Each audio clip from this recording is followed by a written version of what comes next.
Hey, what's up guys? Today in this video I will show you how to transfer WhatsApp chat from your iOS to Android smartphone. So let's begin.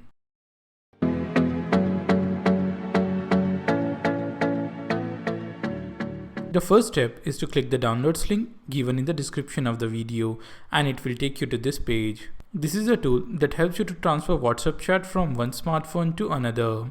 It is available for both Windows and Mac. You need to download and install it. I have already done that. So here is the tool. Let me tell you that this is a paid tool. Go to the description of the video and you will find a coupon which provides you a 40% discount. This tool has multiple features. You can select WhatsApp transfer, select transfer WhatsApp messages.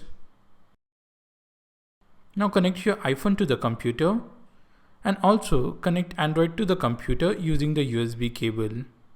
After connecting, click on Start and it will migrate the data from your iOS to Android smartphone. Now, on your Android smartphone, open the WhatsApp and enter the same number which you had in iOS. Now you will see a button of Restore Backup. Click on it and it will restore the WhatsApp chat. In this way, you can transfer the WhatsApp chat from your iOS to Android smartphone. I hope you guys have enjoyed this video, and if you did, make sure to hit that like button and subscribe to this channel for more videos like this.